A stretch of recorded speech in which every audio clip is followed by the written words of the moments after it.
SIP শুরু করেছেন, 2 বছরও হয়নি, কিন্তু রিটার্ন আসছে না, কি করবেন? নমস্কার, আমি Debopam Mishra, AMFI register mutual fund distributor. প্রথমেই একটা কথা মাথায় রাখুন, ইকুইটি মিউচুয়াল ফান্ডকে 1 বা 2 বছরের রিটার্ন দিয়ে বিচার করা ঠিক নয়।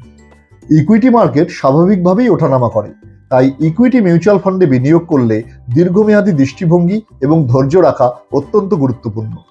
শুধুমাত্র শর্ট টার্ম রিটার্ন দেখে এসআইপি বন্ধ বা ইনভেস্টমেন্ট রিডিম করার সিদ্ধান্ত নেবেন না। সময় দিন, নিয়মিত থাকুন এবং সময় সময় পোর্টফোলিও রিভিউ করুন, কারণ ইকুইটি ইনভেস্টমেন্টে সময় এবং ধৈর্য দুটোই গুরুত্বপূর্ণ। ভিডিওটি ভালো লাগলে অবশ্যই কমেন্ট করুন। মিউচুয়াল ফান্ড সম্পর্কে আর কি তথ্য আপনারা জানতে চান সেটা আমাদেরকে অবশ্যই লিখে জানান। আর আমাদের এই চ্যানেলটিকে সাবস্ক্রাইব বা ফলো করে অবশ্যই আমাদের পাশে থাকুন। Mutual fund investments are subject to market risk. Read all scheme related documents carefully.